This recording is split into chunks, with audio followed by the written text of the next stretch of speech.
Una semana a las 4, han dicho sus colegas que es injusto que lo llamen tempranito, dice. Justo, ¿no? Vamos a esperar.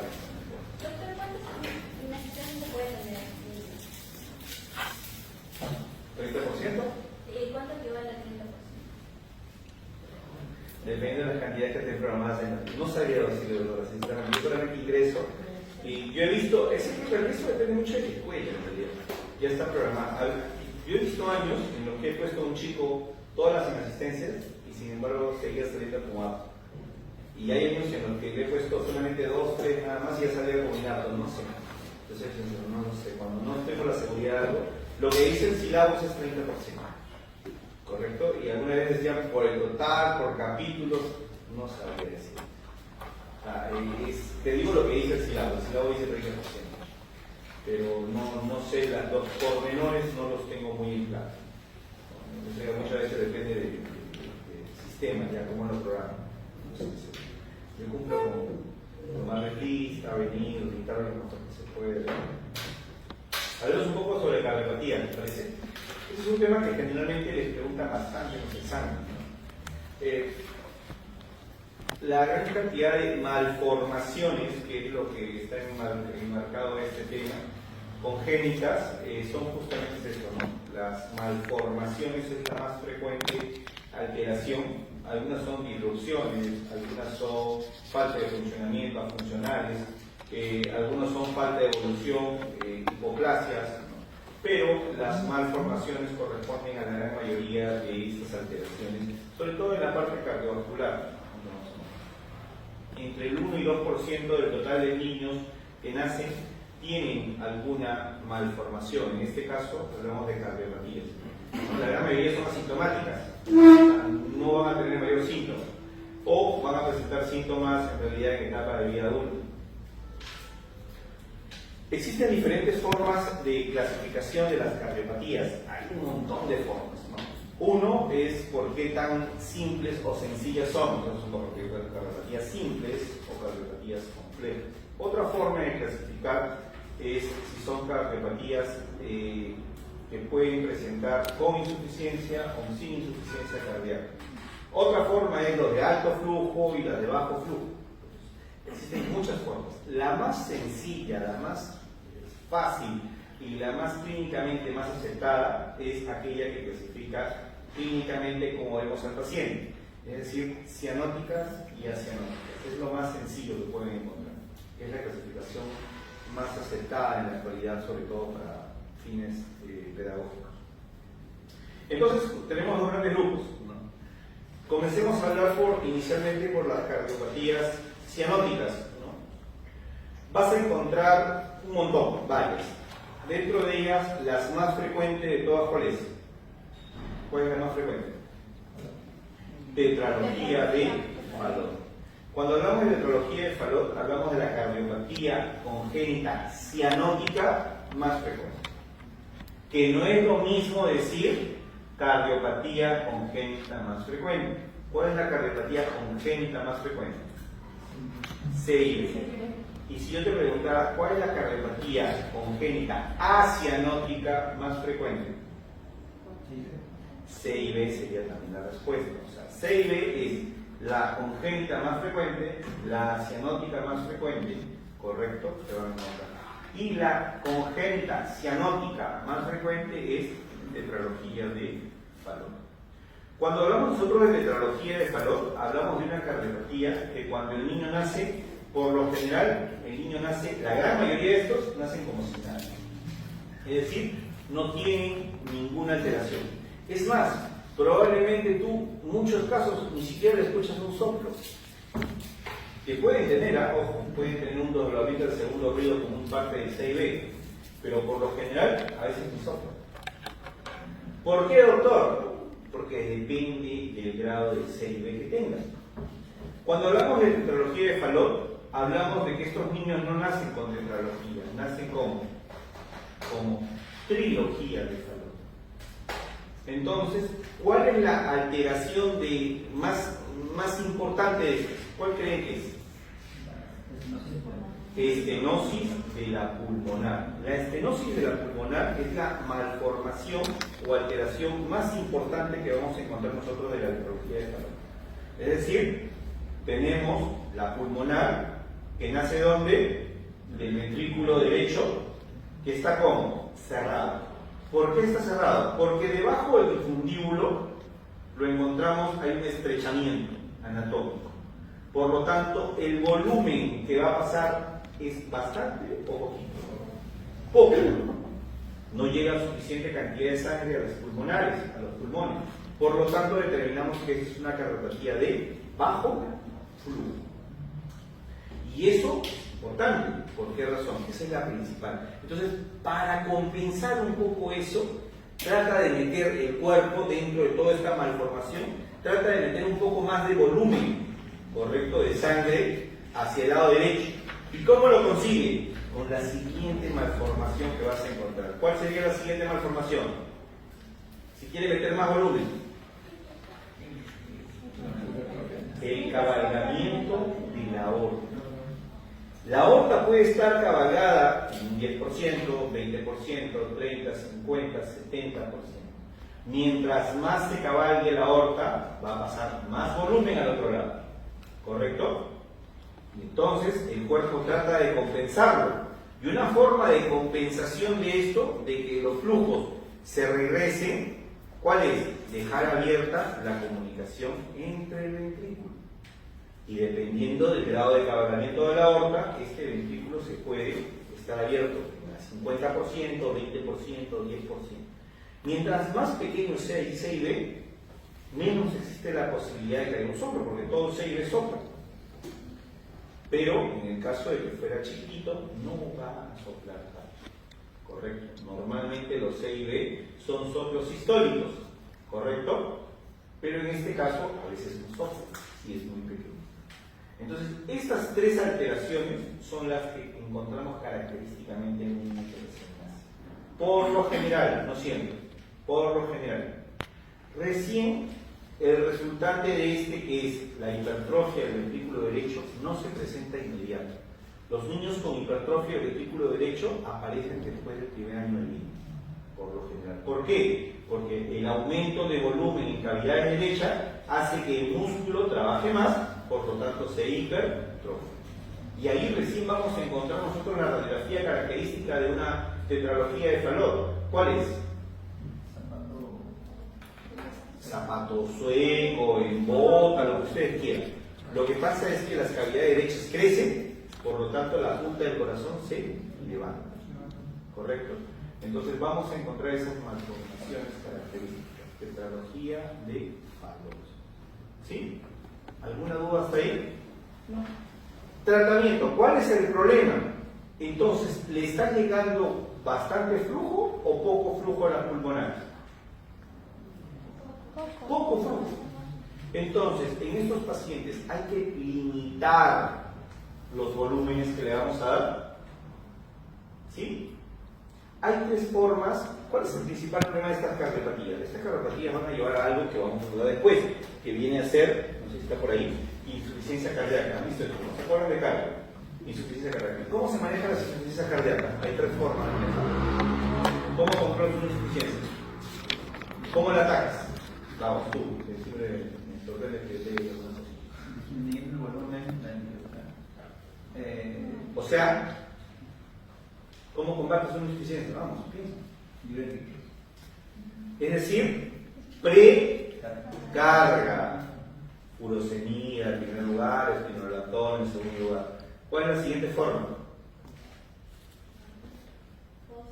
La poscarga. ¿Qué tratas de hacer? No. Se relajen los vasos sanguíneos, IECAS, ¿no? Captopril, enalapril, poscarga. Y la tercera forma, la contractibilidad. Entonces, ¿qué le das? Dopamina, dobutamina, ¿se acuerdan? Para mejorar la contractibilidad. Entonces, las insuficiencias cardíacas se manejan ya sea con precarga, con poscarga o con contractibilidad. ¿Entendido? Entonces, en un paciente que tengo tetralogía de Fallot, ¿el problema es la precarga? ¿Hay mucho volumen en la pulmonar? No. Entonces, ¿vas a limitar volumen? ¿Vas a darle diuréticos? No. ¿Vas a darle IECAS? No. ¿Cuál es el problema con el paciente? Que no le llega sangre a los pulmones.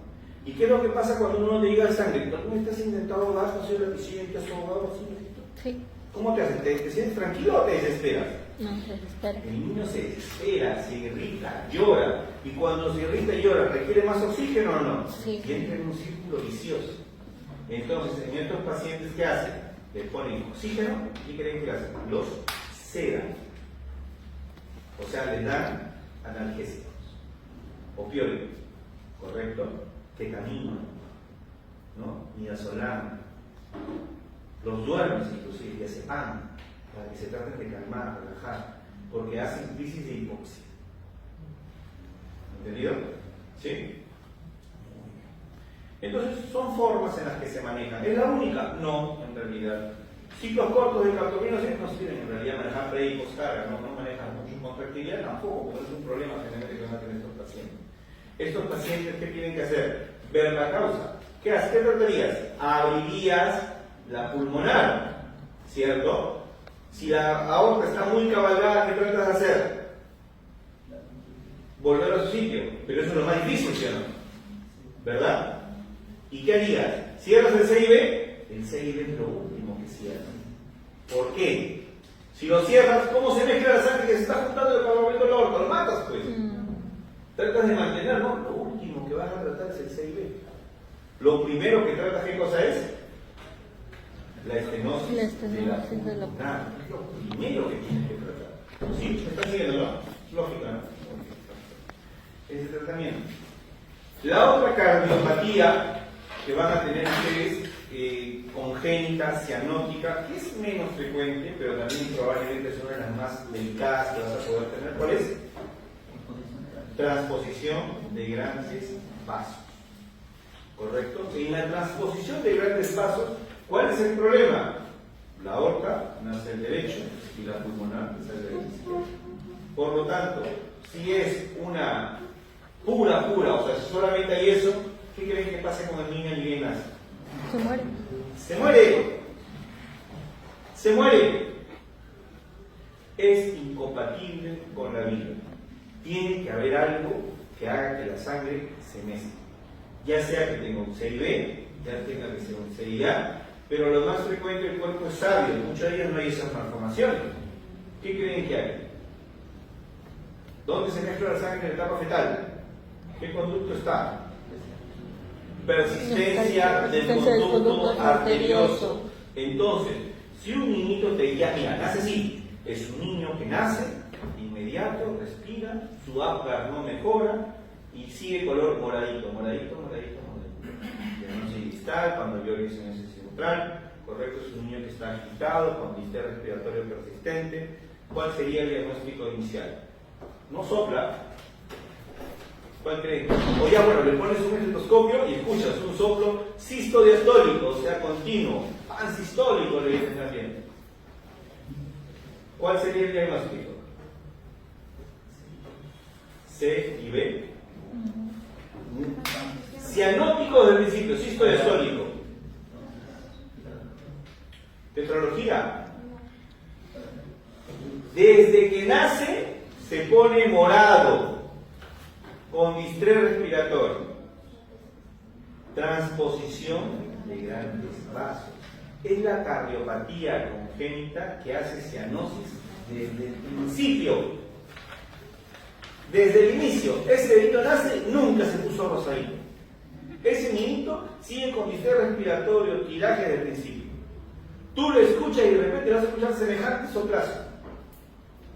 Sistodiastólico, como lo has escuchado, imaginario de Gibson, ¿cierto?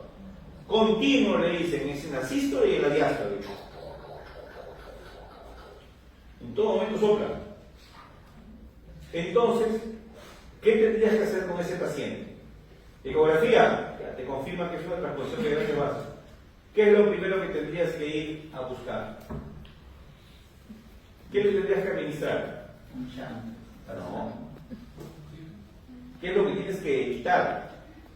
Si hay un CIB que se cierra. No, CIB no hay. ¿No hay? Ya, si hay un CIB y te dice la ecografía está normal, no hay CIB. Ya. ¿Qué cosa puede haber entonces? Si tiene un sonido de maquinaria de Gibson, persistencia del conducto arterioso. Entonces, ¿qué tienes que evitar? Que se cierre. Entonces, ¿qué le das? No, ¿Qué es para cerrar? no. No lo puede cerrar. Prostaglandina. Para evitar que se cierre, se le da prostaglandina 1. Para cerrarlo, le das exactamente. Entonces, ¿y qué conseguirías entonces? Ya, el doctor te dice, doctor, anda, corre y consígueme prostaglandina de 1. ¿Qué traes? ¿Qué traerías? Todos miran abajo y no miran. ¿Qué traerías? Y te digo todavía, ya, tú estás en medio, te digo, doctor, ¿dónde consigo prostaglandina C1? Me dices tú, vete a ginecología. Doctor, ¿y qué le digo? Que me den prostaglandina, no conoce, doctor ginecólogo. Ah, está buscando. Tú, ¿qué es el? Vamos, Leslie. ¿Qué le dirías? Doctor, ¿a quién se lo pido? A esa jovencita señora, esa bandida que había venido haciendo su pecado, pues, ¿para qué hacer tonterías? No se cuida. ¿Qué le das? ¿Qué le pides? ¿Qué le arrancas? Eso que utiliza puede prometer. Misoprostol. Misoprostol. ¿Correcto? Misoprostol es la prostaglandina de 1 por excelencia, una potencia terrible. Y eso va a hacer que no se cierre el ducto arterioso. Porque si se cierra el ducto, ¿qué pasa con ese niñito? Se muere y no hay mezcla sanguínea. Si tienes suerte y tiene un CIB, dices, ah, ya, tranquilo, tiene el CIB, eso no se va a cerrar, no pasa nada. Pero si no tiene CIB, ¿qué va a pasar si se cierra el ducto? Se muere el niño. Se muere. ¿Entendido? ¿Sí? Por eso, no se olvide, la transposición de grandes vasos, por lo general, las puras no son compatibles con la vida. Tiene que haber una mezcla sanguínea. ¿Correcto? Son generalmente niños que requieren cirugías de emergencia. O si no, requieren algún tipo de mantenimiento farmacológico de apertura de esa comunicación. Y conforme crecen, lamentablemente el flujo va a ser muy elevado. Porque la aorta le va a dar, ¿qué cosa? Un montón de sangre, ¿sí o no? La aorta un montón de sangre. ¿A dónde va a ir un montón de sangre? A los pulmones. Por lo tanto, ¿qué va a causar? ¿Flujo bajo o flujo alto? Flujo alto. Este paciente, cuando tú le escuchas sus pulmones, ¿qué vas a escuchar? Congestión pulmonar. Se llena de líquido los pulmones. Y como se llena de líquido, probablemente escuchen subcrépitos, sibilantes, todo. Hacen insuficiencia cardíaca. Entonces, en este paciente de alto flujo que hace insuficiencia cardíaca, ahí sí te manejas. Manejas diurético, restringes líquido, das IECAS y en el peor de los casos manejas contracción con digoxina o dopamina. ¿Sí? ¿Sí más o menos? ¿Sí? Que a veces el profesor decía, ¿todo paciente con insuficiencia cardíaca le restringes líquidos? No. ¿Todo paciente con insuficiencia cardíaca le das captopril? No. Doctor, a la tetralogía de Fallot, ¿le voy a dar captopril? ¿Cuál sería tu respuesta, Octavio? No. ¿No le darías? Curiosamente le damos. ¿Por qué? Le damos pero a dosis baja, porque lo que no quiero es manejar poscarga. Lo que estoy manejando es disminuir ¿qué cosa?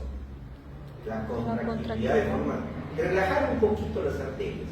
¿Para qué? Para que no haya tanta remodelación cardíaca. ¿Qué es lo peor que le puede pasar a un paciente con tetralogía de Fallot? Que se hipertrofia el ventrículo derecho. Entonces, para eso lo doy dosis baja, no de 0.5, 0.15, 0.20 le doy captopril. Poquito. Para evitar que es un antirremodelable cardíaco. Esa es la forma en la que se maneja. En cambio, no se olviden tú, cada vez que tenga otra posición de grandes vasos, ¿qué le voy a dar? Ahí sí es de alto flujo. ¿Y qué manejo? Precarga, poscarga y contractilidad. ¿Correcto? ¿Sí? ¿Todo perfecto? Muy bien. Existe Existen otras más que pueden encontrar ustedes, no muy conocidas, pero sí letales. Un par de veces he visto eso. Son los niños con el síndrome de Epstein. ¿Han visto? No. ¿Qué encuentran en Epstein? La tricuspidia está muy abajo, una mala implantación tricuspidia.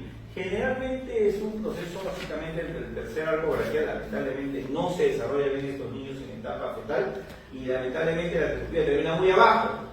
Entonces, lamentablemente causa malformaciones severas. Muchas veces los niños tienen pobres sobrevivientes. Esos niños no llegan ni a los 2 años, salvo que requieran cirugía. No, pero es una cirugía muy compleja. Bueno, pero no, acá no les han puesto ese, ¿no? Pero más o menos se lo recuerdo. Otra cardiopatía congénita cianótica, muy poco frecuente. Entonces entremos a hablar de las cardiopatías congénitas acianóticas. La principal, ¿cuáles vamos a encontrar nosotros? CIB. La otra que vamos a encontrar, CIA. La otra que vamos a encontrar, solita, persistencia del conducto arterioso. Y la última que vamos a encontrar son 4 básicas. Coartación de la aorta. Son las 4 que vamos a encontrar. Muy bien, vamos a hablar un poquito de la CIB. CIB generalmente en grado variable, depende de la proporción que esté. Si está solita, sopla, por lo general es un soplo sistólico, por lo general, pansistólico. A veces no sopla, como es chiquito, no lo puedes escuchar. Lo ves solamente con sopla cuando sacas el ecocardiograma. Es un chiquito, eso pasa desapercibido. ¿Correcto? Cuando va sola, es la principal cardiopatía congénita acianótica. Es la principal cardiopatía. Cuando vamos nosotros y encontramos esta cardiopatía, ¿correcto? Asociada a otras como atrofia del valor, las transformaciones son mucho más. ¿Qué se hace? Manejo quirúrgico. Nada más. Ahora, pregunta. ¿El volumen que va a pasar, pasa bastante volumen o poco volumen? Bastante, ¿sí o no? Porque el shunt, ¿de dónde es? Del lugar de mayor presión, izquierda a derecha. Por lo tanto, hay un montón de volumen donde en el ventrículo izquierdo, ¿verdad? ¿Qué va a pasar? El izquierdo a la larga también se termina hipertrofiando. Va a mandar un montón de presión ¿a dónde? A la pulmonar. Y si no hay estenosis, va a mandar un montón de volumen, ¿sí o no? Entonces, ¿es de bajo flujo o de alto flujo? De alto flujo. Y entonces, ¿cómo te dije que la vas a manejar? Manejas, ¿qué cosa? Precarga, poscarga y contractibilidad, lo que te mencioné. Manejas las 3 cosas. Todo alto flujo se maneja así, no te olvides. ¿Entendido? Perfecto. Y entonces, ¿cuál es el problema con alto flujo? Imagínate lo siguiente, le metes un montón de volumen a las pulmonares. Bastante volumen. Un montón de volumen a las pulmonares. ¿Qué pasa con la presión en las pulmonares? ¿Cómo va a estar la presión en las pulmonares?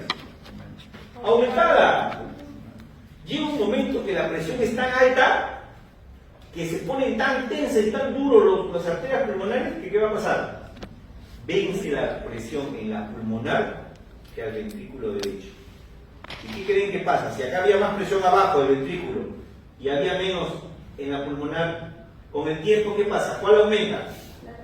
La del pulmón. Hipertensión pulmonar.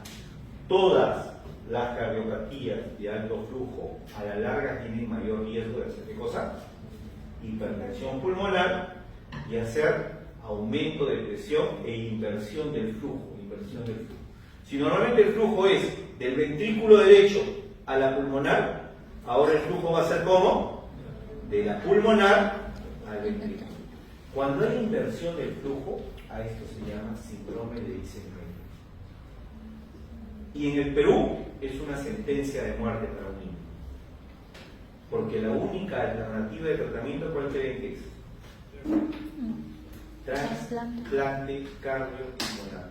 ¿Cuántos trasplantes cardiopulmonares hacemos en niños? Se mueren. Por eso es tan importante determinar inmediatamente. Si es solo un CIB, ¿cuál va a ser el detalle? El detalle va a ser que el paciente con CIB, por lo general, hay que cerrarlo lo más rápido posible. porque a la larga ese niño cuando crezca puede hacer hipertensión pulmonar y inversión. En cambio en el falón no hay problema, ¿sí o no? ¿Qué le está salvando la vida a ese niño para que no haga inversión de flujo? La estenosis. La estenosis, así como le permite sobrevivir, evita también cosa, la hipertensión pulmonar. ¿Ven? Por eso le decía que es la alteración más importante de la estenosis. ¿Sí? Seguimos. Y ahí pasemos a la cardiopatía congénita más frecuente del adulto. ¿Cuál es? CIA. Esa que te vas a dar cuenta que tienes cuando estés así mayor como mi edad más o menos, estás jugando tu pichanguita, te duele un día el pecho, llegas a la emergencia y te sacan un EKG porque piensas que tienes un infarto y lo que ha pasado es ¿qué cosa? Que tienes una comunicación interauricular. Son de tres tipos. ¿Cuál es la más frecuente? Ostium secundum. La segunda es ostium premium. Y finalmente, el seno venoso. No se olviden, son los tres tipos. Clínicamente, el paciente no sopla, pero sí vas a encontrar algo cuando lo revisan. ¿Qué creen que es? Clínicamente, ¿qué vas a encontrar? Está asintomático, es su vida normal, ¿eh? ¿Qué van a encontrar? Hay un desdoblamiento del segundo ruido cardíaco. Es lo que vas a encontrar generalmente siempre. Entonces, el shunt muchas veces es ¿de dónde? De derecha a izquierda en este caso. ¿Correcto? Puede ser también izquierda-derecha, puede ser bidireccional. Pero no llega mucho flujo. Es un flujo normal probablemente. De repente puede estar ligeramente aumentado, pero el CIA muchas veces no causa ningún problema. ¿Cuándo causa problema? Cuando llegas hacia viejo, porque ya tienes hipertensión arterial. Y entonces los problemas generalmente del CIA se agravan, porque la presión aumenta en las pulmonares de por sí. Y eso es lo que le causa daño al paciente. Por eso que estás corriendo, tu pichanguita, te duele el pecho, llegas a emergencia, un infarto, no, te han descubierto que es un CIA que se está volviendo incompetente. Es lo más frecuente. ¿Sí? Muy bien. Y de ahí sigue ¿cuál? La otra cardiopatía, que es más frecuente, cardiopatía congénita, más frecuente en prematuros. Persistencia del conducto arterial. Forma parte de la triada de Sabin o Greg. ¿Seguros? Sabin es toxoplasma. Greg es rubiola. ¿En cuál encontramos? ¿En Sabin o en Greg? En Greg, en el síndrome de rubiola congénita. No se olviden. ¿Se acuerdan o no? Sí. Muy bien. ¿Qué encontramos? Soplo en maquinaria de Gibson. Sistodiastólico. ¿No? Es frecuente en prematuros. ¿Correcto? Bajo peso. Se debería cerrar espontáneamente. ¿Correcto? Pero ¿qué es lo que pasa? Como son prematuros, no cumple el tiempo. Entonces, ¿qué se les da para el cierre? Miren, a mí les voy a preguntar, ¿qué se les da para el cierre primario? ¿Qué les das? Y te puedo preguntar, mira, para garantizar el cierre secundario del PCA, ¿cuál de las siguientes alternativas es correcta? Y te pongo, mira, para garantizar el cierre secundario del PCA se puede utilizar A, paracetamol, B, indometacina, C, ibuprofeno, D, cirugía. Ibuprofeno. No. Secundario, le estoy preguntando, ¿ven cómo pueden caer? ¿Por qué? Porque paracetamol, ibuprofeno y antiguamente indometacina es para el cierre primario. No te olvides, te pueden preguntar eso y con una simple palabra vas a caer. ¿Sí? ¿Hasta ahí entendido? Muy bien, perfecto. Sí, paracetamol vía oral no, vía endovenoso se debe utilizar. Ibuprofeno puede usar vía oral, sí, pero tan chiquitos no usamos mucho generalmente, ¿no? Indometacina sí, pero causa muchos efectos adversos. No le falta. Pequeño resumen de cardiopatías congénitas, ¿está bien? ¿Sí? ¿Algo más? ¿No? Sí, bueno, un pequeño resumen de resumen. Esto es lo que te estaba mencionando, mire, 1% presentan algún tipo de cardiopatía recién nacida, ¿no? 50% no tienen síntomas, lo que te mencioné, ¿no? Es una clasificación sencilla, ¿no? Xenótica la que te mencioné. Aquí está un resumen de todo lo que te estaba mencionando, ¿correcto? Regloreas. CIA también, que mencionamos acá, secundum premium venoso, ¿correcto? Miren, ¿qué te decía? Izquierda a derecha. Síntomas, un paciente va a tener síntomas, por lo general, mayor síntoma no va a tener. A lo más, segundo ruido desdoblado. Pacientes que se pueden enfermar constantemente de cuadros respiratorios, inclusive pueden pasar por broncoespasmos, por asma. Hay cierto grado, no están buenos jugando, cuando sean grandes quieren practicar, quieren volverse deportistas y ahí es cuando se les descubre. ¿Qué se le debe pedir? Una radiografía. ¿Y qué tipo de radiografía pedimos para un paciente? Para ver el tamaño del corazón. ¿Cómo se denomina eso? Ese tipo de radiografía especial para ver el tamaño del corazón. Le van a decir, pídele una radiografía para ver su corazón del paciente. ¿Y qué le vas a poner? ¿Radiografía de tórax?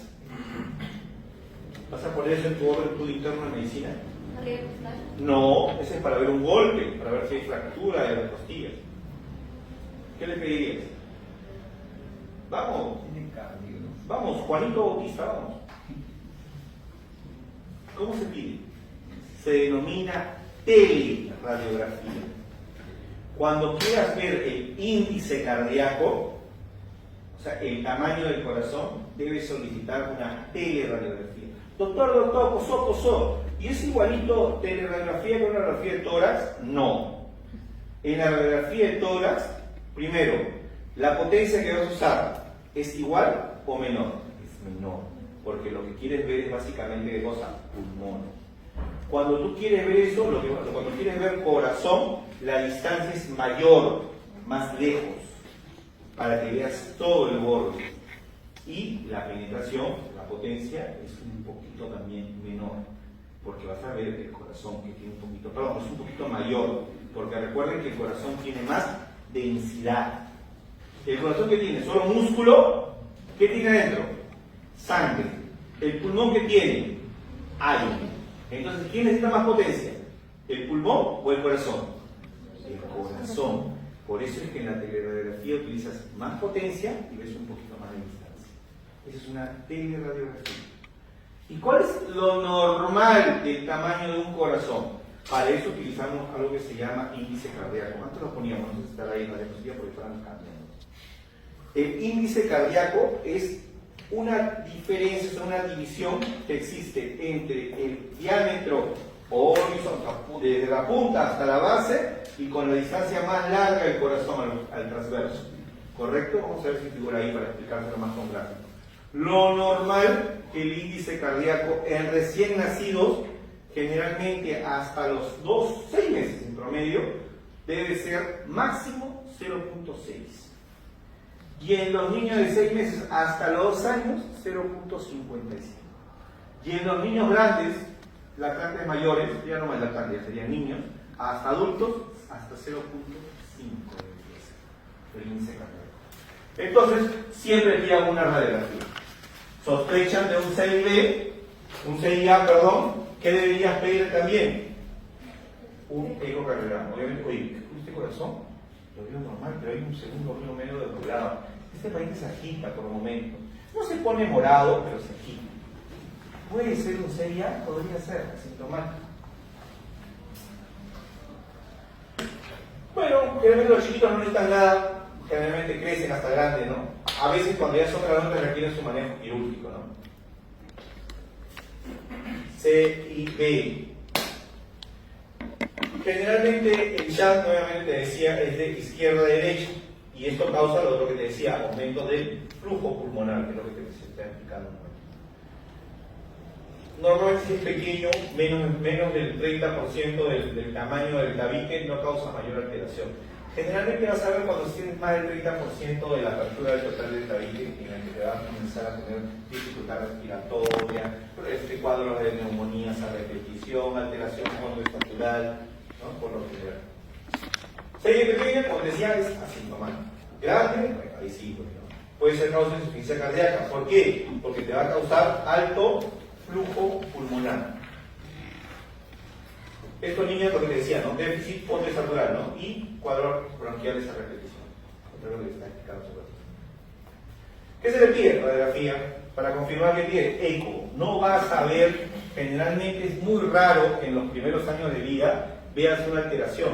Porque ya de por sí la tetralogía de Fallot, imagínate, a partir de los años recién te da la imagen característica. Un CIB peor todavía. Un CIB no vas a verlo, salvo que le escuches que sople, que es grandecito. Recién a partir de los 3-4 años de vida vas a ver hipertrofia del vesículo derecho para que lo veas en una radiografía. Por lo general lo que más pedimos, ¿qué cosa es? Electrocardiograma. Idealmente ecocardiograma para evaluar sobre todo el tamaño y la función del corazón.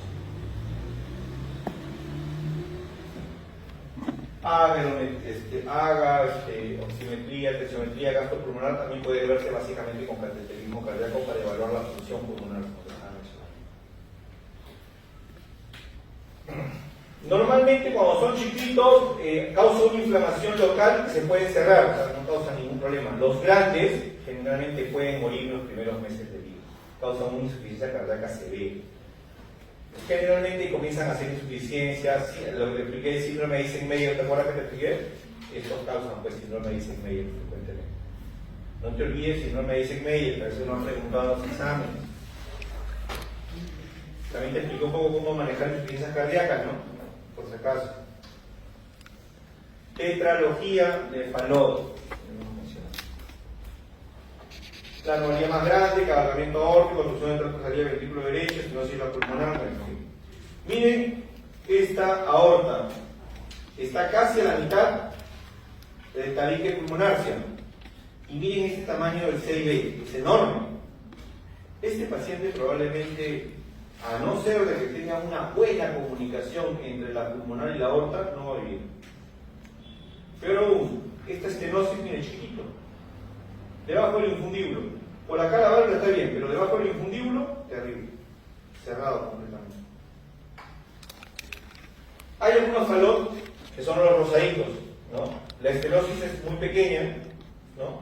Y básicamente el CIB probablemente es chiquitito. Eso es el estenosis. El típico, generalmente, la estenosis es muy grande, con una cianosis ostensible después de los 3 meses de edad, ¿no? Como cuando ya salen de alta. Estos pacientes generalmente se pueden complicar. Ya el hiperfalot generalmente casi se muere, casi a los primeros meses de vida. Son los pacientes que tienen mal pronóstico. Paciente que al segundo o tercer día de vida comienza a hacer cuadros de cianosis y hace el diagnóstico de Fallot, ese paciente tiene mal pronóstico. Un poquito de eso hablamos, hipoxemia hemos hablado, un ratito. Bueno, la crisis hipóxica, lo que te mencioné. Pueden hacer trombosis cerebrales, son niños que no crecen, hacen cianosis universal en pies y mucosa. Ahí está, pues tu príncipe azul, ahí está, un Fallot. ¿Qué vamos a encontrar nosotros? Bueno, si es un Fallot, correcto, ¿qué vas a encontrar? Segundo ruido, desdoblado. Soplo sistólico, también sistólico, como un CIB típico. La aorta puede dilatar, pulso periférico sangre, bueno, imagen en bota, no lo ves desde que nace, lo ves generalmente en los niños más grandecitos, por encima del año de vida, hasta los 2 años de vida en promedio. El diagnóstico diferencial, el diagnóstico final lo haces con eco. Los pacientes con Fallot, igual que los pacientes con cianosis, generalmente transposición de grandes vasos o Eisenmenger, hacen policitemia, es decir, aumento de la hemoglobina. ¿Para qué? Para el poquito oxígeno que tiene transportar. Bueno, la crisis hipóxica que te dije que se le da oxígeno. ¿Qué se le da? Lo sedas, morfina.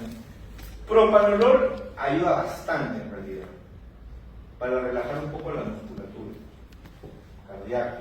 Es una forma de manejar un poco la contractibilidad y la poscarga. Flebotomía, sobre todo si la hematocrito es muy grande, ¿no? Si el hematocrito es muy elevado, puede causar trombosis cerebrales y se puede morir por eso. La cirugía paliativa, en lo que busca hacer qué cosa es abrir un poco la pulmonar, es la de bradocausia, ¿correcto? Que es una anastomosis de la estructura pulmonar para tratar de sacar un poco el volumen que está llegando. La reparadora, que es abrir completamente la pulmonar, se hace cuando son niños grandes, pero algunos de ellos esperemos que lleguen. Finalmente, transposición de grandes vasos, ¿no? Eso también te explico un poquito. No sé qué dice acá. Hacen cianosis, taquipnia, segundo río intenso, EKG normal, radiografía con cardiomegalia. Estas formas, apréndetelas. Eso te las han preguntado varias veces. ¿En qué casos un paciente de transposición de grandes vasos sobrevive?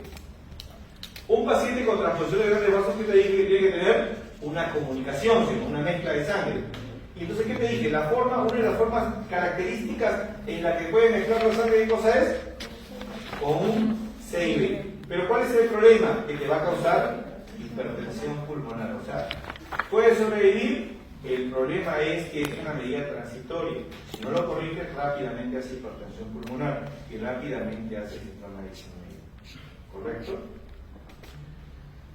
Y si limitas el flujo a la pulmonar, ¿qué pasa? Llega, se muere. Se muere peor, pues.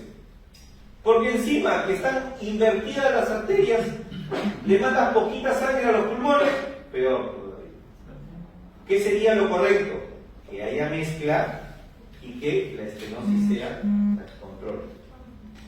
Esta generalmente es la más estable. La forma estable, no te olvides, es la estenosis de la pulmonar junto con el CIB, asociado a una transposición de grandes vasos. Ese es lo mejor que le puede pasar. ¿Por qué? Porque recuerda que el ductus arterioso, la resistencia con el ductus arterioso es solo transitoria, es muy pequeñito, no le va a permitir crecer. ¿Sí? ¿Hasta ahí todo correcto? Es lo mismo. Hemos hablado un poquito sobre insuficiencia cardíaca, ¿de acuerdo? ¿Sí? Muy bien. Cuando hablamos nosotros de insuficiencia cardíaca, a diferencia de los adultos, los niños tienen una característica. Por ejemplo, ¿tú cómo sabes que un adulto tiene insuficiencia cardíaca? ¿Qué es lo primero que ocurre con un adulto cuando tiene insuficiencia cardíaca? ¿Se hincha, sí o no? Curiosamente, los niños no se hinchan. Los niños no quieren lactar. Sienten agitados, no lactan. ¿No? Es muy común que los adultos hagan hepatoesplenomegalia. Los niños hacen hepatomegalia, pero esplenomegalia es bien raro. ¿No? Los edemas no son muy frecuentes. En los niños grandes podría ser. Lo más frecuente que van a hacer es congestión pulmonar con insuficiencia cardíaca. Niños son irritables, bajo peso, baja talla, no quieren lactar, sudan profusamente, el hígado crece. Es lo más común que ocurra como síntomas de insuficiencia cardíaca, ¿no? Y estas pueden ser por alto flujo o por bajo flujo. La más frecuente es por alto flujo, que es lo que hemos visto nosotros. La causa de insuficiencia cardíaca, ¿cuál es que te dije que fuera? Bueno, falla el ventrículo, falla la sístole, falla la diástole, hay sobrecarga, hay un shunt izquierda-derecha, hay aumento de la presión ventricular conservada, pero aumento o disminución de la función a nivel de las pulmonares. Eso es lo que quiero que entiendan. Cuando tú tienes un paciente con insuficiencia cardíaca, no solamente está afectado el corazón, no solamente está afectado el pulmón, sino también se afecta, ¿qué cosa? El riñón. ¿Correcto? No solamente hay un compromiso simpático, por eso la palidez, la sudoración, sino que también tienes una afectación hepática, por eso ves la hepatomegalia que vas a encontrar. Y hay una afectación renal. ¿Por qué? Porque llega menos gasto, probablemente si es un flujo alto que va a todos los pulmones, llega menos flujo ¿a dónde? A los riñones.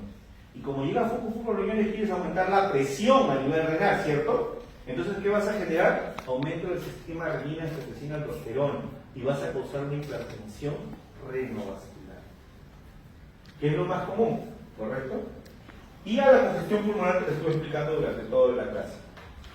Eso es lo más frecuente. Entonces, un paciente con insuficiencia cardíaca, ¿qué pasa con el gasto cardíaco? ¿Es igual, es más o es menos? Menos gasto cardíaco. ¿Por qué? Porque se va a otro sitio que no debería. ¿A dónde? A los pulmones. O lo peor de todo, hace gasto cardíaco bajo porque no le llega suficiente sangre tampoco a los pulmones. También puede pasar. Entonces, clínicamente, lo que te dije. El niño, ¿cómo comienza a estar? Agitado, porque le llega poco oxígeno. El niño está generalmente, ¿qué cosa? Con dificultad respiratoria. El niño chiquito que te dije, ¿qué hace? ¿Hace esplenomegalia o hace solo hepatomegalia? Solo hepatomegalia. Los niños grandes, sí que te dije, como un adulto, ellos sí se pueden hinchar, ¿sí o no? Ellos sí pueden hacer edema, sí. Pero los niños chiquititos, no, ellos bajan de peso. ¿Entendido?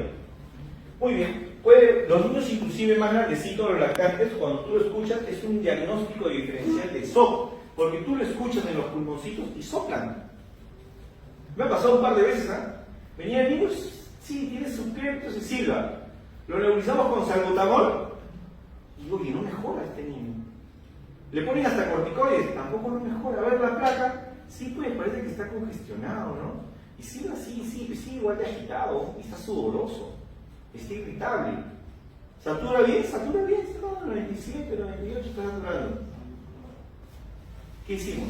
Estábamos hidratando, lo estábamos nebulizando, le pusimos salbutamol, pero le aumentó la frecuencia cardíaca peor todavía, se irritó más el niño.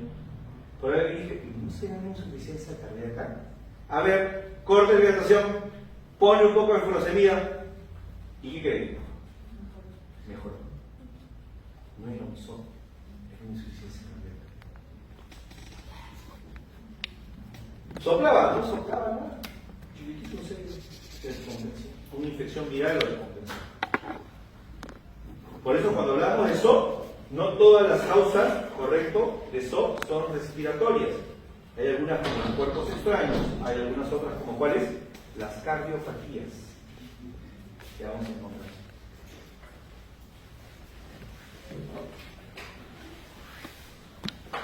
Esta es la clasificación según los estadios. En esta clasificación lo que te dice es cuánto riesgo tienes tú de tener esta cardiopatía. Y en el estadio A te dicen, hay niños que presentan un riesgo, correcto, pero están asociados básicamente a su desarrollo, o sea, riesgo mínimo. Acá dice que puede desarrollar fuertemente una alteración estructural, ¿correcto? Cuando presenten insuficiencia cardíaca, es decir, un estadio B. En el estadio C y el estadio D, ahí ni hablar. Tú dices, paciente que está presentando actualmente, ¿qué cosa? Síntomas de insuficiencia cardíaca, asociados ¿qué? Con una enfermedad subyaceente. Y este ya es el paciente que tiene la enfermedad cardíaca estructuralmente funcional. En todo caso, a ver, si yo te pregunto, un paciente con un CIA, ¿dónde lo ubicarías? ¿En el A? ¿En el B? ¿En el C o en el D? Con CIA. ¿Cuándo va a ser el CIA su cardiopatía? ¿Desde que nace? No. Probablemente en etapa de vida adulta. ¿Tiene una malformación o no tiene una malformación? Sí. ¿Tiene? ¿Está asociado con presencia de insuficiencia cardíaca? Sí, podría estar asociado. Pero que nunca ha mostrado síntomas de insuficiencia cardíaca. ¿Un CIA dónde lo ubicas? Una transposición de grandes vasos, ¿dónde lo ubicas?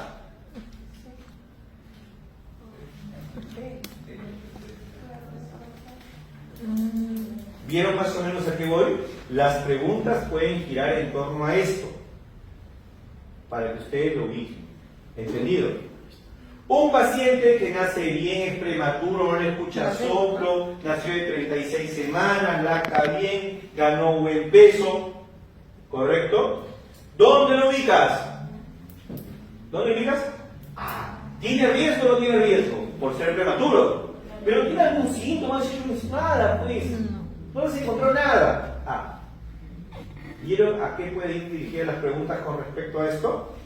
Es para que te acuerdes y la pienses. Otra cosa es la clasificación de arroz. La mija y la de arroz. Esto ya es cuando tú estás hablando de un paciente que tiene insuficiencia cardíaca. No riesgo, sino ya tiene insuficiencia cardíaca. Desde la clase 1, que no tiene nada, ningún síntoma, paciente con insuficiencia cardíaca, pero está asintomático.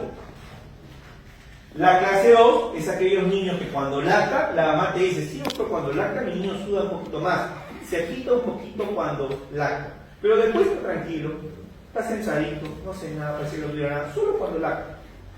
La clase 3 es cuando aquellos niños que no ganan peso, no ganan talla, y veo que sí se agita regular, no solamente cuando el niño está lactando, sino de repente es un niño más grandecito y cuando hace actividades se agita. Y la clase 4 es el niño que esté tranquilo, quieto, sin hacer nada, está agitado. La que más utilizamos, más que la NICA, utilizamos más la clasificación de Ross. ¿Entendido? Sí. Bueno, clínicamente las imágenes nos pueden ayudar a ver si hay un poco de congestión. Y acá te hablan un poco del índice cardíaco, ¿te acuerdas que te hablé? ¿Correcto? Y eso es lo que te decía, ¿no? El tamaño del corazón, ¿correcto?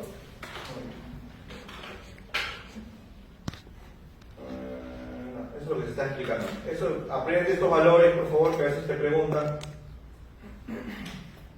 En el estadio A, generalmente no hay manejo específico. En el estadio B pueden utilizar, manejar qué cosa. ¿Y ECA qué cosa es? ¿Precarga o poscarga? ¿Y ECA qué cosa es? ¿Precarga o poscarga? Poscarga. Poscarga. Ahora en realidad no usamos mucho. Bien raro que usemos ahora. Solo si no toleran IECA. Mira, acá en el estadio C, ¿qué manejas? Poscarga y precarga. Y además, ¿qué te dicen? Contractibilidad a dosis baja. En el estadio B, definitivamente, ¿qué manejas? Contractibilidad. ¿Sí? ¿Vieron? Por eso les estoy diciendo a ustedes, apréndanse cómo manejar, ¿correcto? Cómo manejar insuficiencia cardíaca. Y es una pregunta muy, muy recurrente, ¿correcto? Y les van a hacer esas preguntas cuando están internos, es que manejan pacientes. Vas a ver y tienes que pensar, ¿qué estoy manejando? ¿Precarga, poscarga o contractibilidad? Lo primero que manejas es que no requieras nada. ¿Verdad? Nada. Pues no tiene ningún síntoma. Siguiente, ¿qué manejas? La poscarga. Solamente le dan un poquito de captopril, le dan de repente, ¿cierto? Ya en el estadio C, ¿qué manejas? Restringe volumen, le das diuréticos, ¿correcto? Y también en el de que fuera necesario, le das ¿qué cosa? Contractibilidad. Digoxina le das, dobutamina le das. Ya en el estadio D definitivamente dice, no, este está mal, eso ya no va a funcionar precarga y poscarga, sino tengo que mejorar la contractibilidad. ¿Entendido? ¿Sí? Por eso te lo mencioné al principio, para que ya lo tengan. Acá estamos un poquito, lean por favor lo que estábamos mencionando. Es un poquito el resumen de lo que les estaba diciendo. ¿Sí? ¿Todo correcto? Muy bien. Es un pequeño resumen de cardio.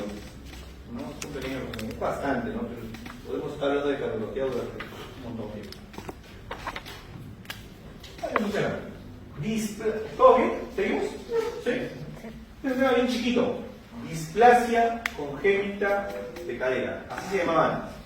Actualmente, ahí ya tenemos médicos de terapia, terapista, ¿cómo se le denomina ahorita? Ya no le dicen displasia congénita. Ahora le decimos displasia de desarrollo de la cadera. ¿Por qué le decimos eso?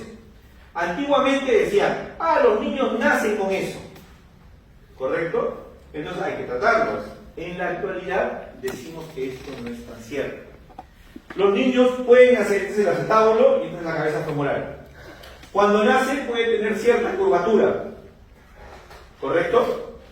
Y puede hacer que la cabeza del fémur salga con facilidad. Nació con una displasia. No te das cuenta, probablemente pasa un mes, pasa 2, pasa 3 meses, y solito se va encurvando el acetábulo y ya no sale. Entonces, cuando nació, tenía, y conforme fue creciendo, desapareció. Solito el cuerpo la corrigió. Puede ocurrir lo contrario, nació con un buen ángulo, debería irse cerrando, ¿cierto? Pero ¿qué es lo que pasa? No se cierra, permanece un poco, se cierra un poquito y crece más la cabeza del fémur. Por lo tanto, comienza a salir. Antes no tenía, pero luego lo desarrolló. Se llama displasia del desarrollo, por eso actualmente tenemos ese nombre. Ya no displasia congénita, displasia del desarrollo de la cadera. Muy bien, para ver esto nosotros tenemos que tener que, para hacer el diagnóstico, normalmente en los niños chiquititos, menores de 4 meses, por ahí te puede ayudar un poquito la ecografía. Y en los niños mayores, la radiografía puede ser una buena alternativa, la incidencia von Rosen, ¿correcto? Pero tenemos una característica. Nosotros no somos simétricos. Si yo te parto por la mitad, o cuando te has visto al espejo, tu rollo derecho es igual que tu rollo izquierdo, no.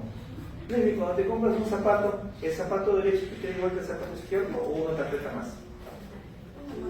Uno más, ¿no? Todos somos igualitos. Un zapato nos aprieta más que el otro. ¿Por qué? Porque no somos iguales. O sea, nos parten por la mitad, mi oreja derecha está un poquito más arriba que mi oreja izquierda. Mi ojito derecho es un poquito más grande que el ojito izquierdo. ¿Sí o no? No somos simétricos. Ni la Gioconda es simétrica. Y eso es común. ¿A qué voy con eso? Porque algunos dicen, si tiene un rollito, ¿no? Los licenciados en enfermería, tiene un rollito más que acá, no está más elevado que el otro, puede tener un displasia.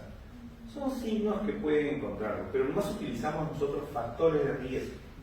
Es lo más importante para ver si este niño puede o no puede tener. El primer factor de riesgo, ¿cuál creen que es? Ser mujer. Es ser mujer. Como muchas cosas en la vida, es un factor de riesgo, ¿no? Ya por ser mujer tiene mucho riesgo, ¿no les digo? Perfecto. Entonces, ser mujer es un factor de riesgo. Otro factor de riesgo. ¿Cuál es? Vamos.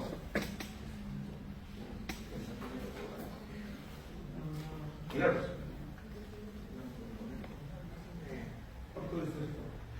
Cesárea. ¿Pero cesárea por qué? Por podálico. Y más que podálico, de nalgas. ¿Correcto? Muy bien. Otro factor de riesgo, vamos. Piensen. Que sea uno o que sean varios. Cuando son varios, ¿están metidos así o no?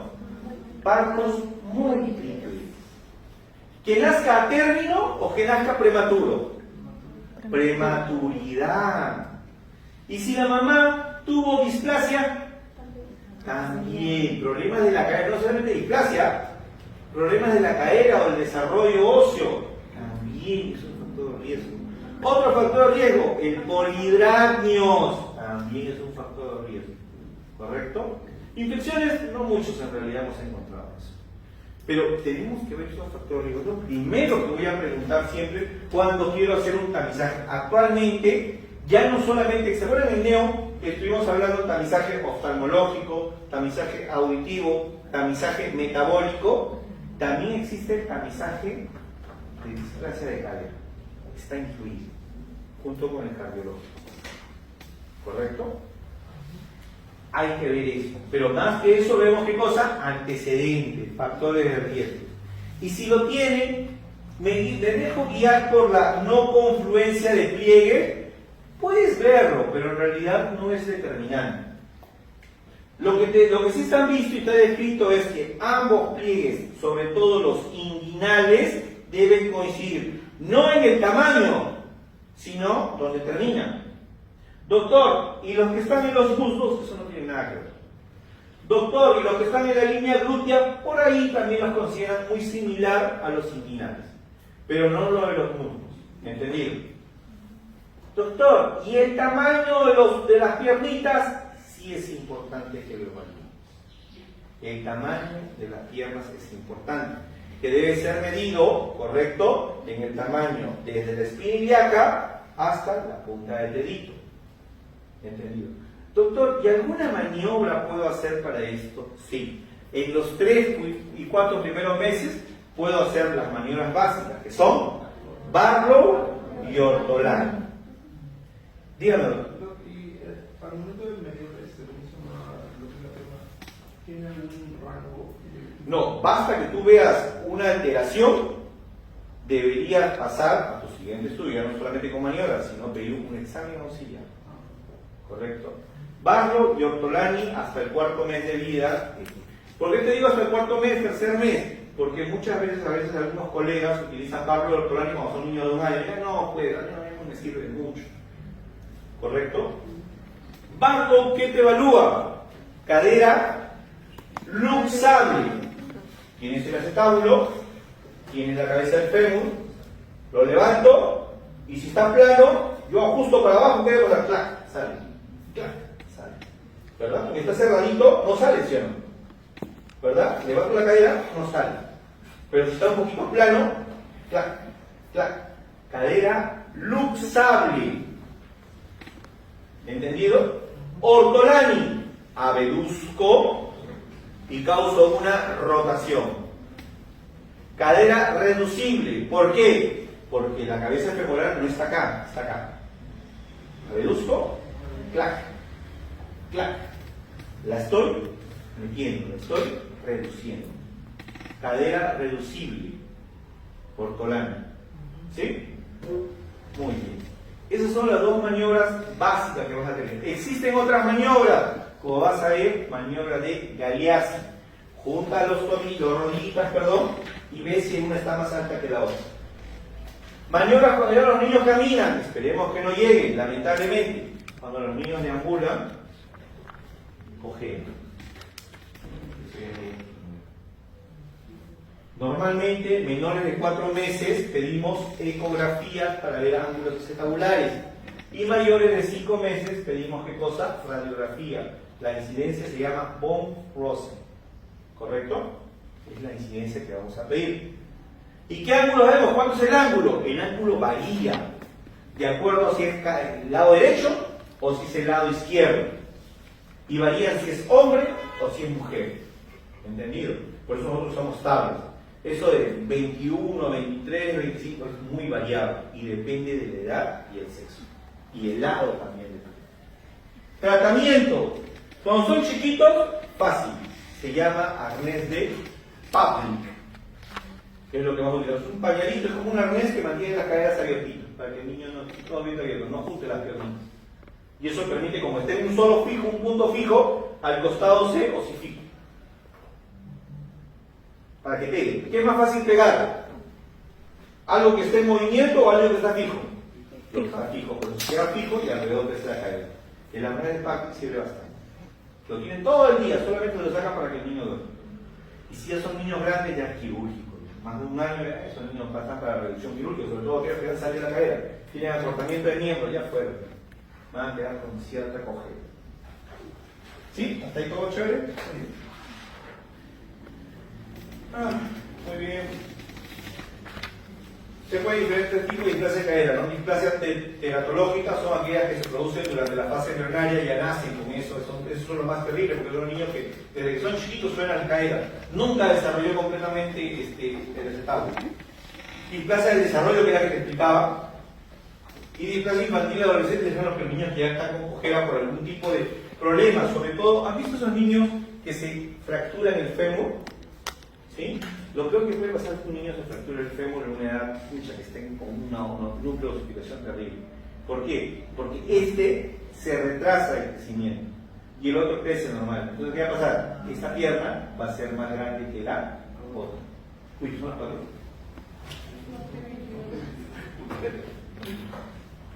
No he marcado asistencia. O la mía, no lo sé. Esto es justo las cosas que te decía.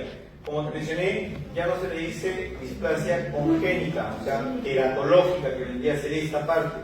Más vemos nosotros lo que viene a ser displasia de desarrollo, correcto, como tal. Y eso es lo que te decía, pues, ¿no? Usted dijo poligramo. Dice Oligrana, disculpe. No me acuerdo todo, pues, doctora. Pero le acerté a la mayoría, mira. Menos poco. Sí, perfecto. Diagnóstico, bueno, lo que te decía, ¿no? Barro y ortolani. Las caderas. Miren la parte de barro, presionas hacia abajo, ¿correcto? Las llevas al centro y presionas hacia abajo para tratar de fracturarla o luxarla, como dicen, luxar la cadera luxable. Y otro que te decía, ortolani, cadera reducible, ¿correcto? Son las dos maniobras. Acuérdense, porque no necesariamente puede poner como ortolani, se pueden preguntar cómo. Maniobra en la cual se intenta reducir la cadera, hace diagnóstico de, correcto, el niño menor de 4 meses, menor de 3 meses después de ortolani, correcto. Displasia congénita del desarrollo de la cadera, displasia del desarrollo de la cadera, como quieran. No necesariamente dicen ortolani barro, por si acaso. Te pueden preguntar de esa forma, y es más, ya lo han preguntado de varias veces. La simetría aquella que te dije, ¿no? Miren los glúteos. Como no coincide, el mayor Galeazzi, también te lo expliqué hace un ratito, ¿no? El tamaño del espín de la cadera superior con el mayor interno. Ecografía, menor de 4 meses, lo que te decía. En mayores pedimos von Rosen. Más que ver el ángulo, vemos con ángulo nosotros, son tablas especiales que utilizamos en realidad para determinar, no lo utilizamos así, no es que mayor de 25 o menos de 25, no. Lo utilizamos con tablas, contigo mismo, ¿no? Vimos cuando hacemos un consultorio, vimos una, ¿no?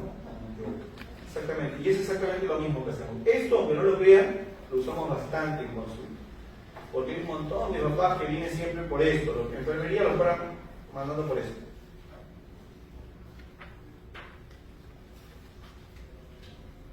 Entonces hay que pedir una radiografía. Lamentablemente las ecografías son operadores dependientes. Y esto es lo que te decía, ¿no? El arnés de Pamplin. Doctor, si le pongo doble pañal a mi bebé, no se ha demostrado que no tiene ningún efecto. Doctor, si le pongo yeso, es una medida un poco ya más extrema, preferible el arnés de Pamplin. Hay 2 estudios que dicen que no hay una diferencia estadísticamente significativa entre colocar yeso y colocar arnés, salvo en los casos leves y moderados. Los casos severos, ahí ven entre usar yeso, o sea, 24/7 o cirugía, que han visto cierta recuperación en los casos severos, uso de yeso. Otras alteraciones que pueden encontrar, bueno, aquí van a ver el pie sambo, que básicamente lo que vemos es una alteración, correcto, en los ligamentos. Pero más frecuente que estos, y que también les han preguntado en mucha oportunidad, correcto, son las alteraciones en las garchas.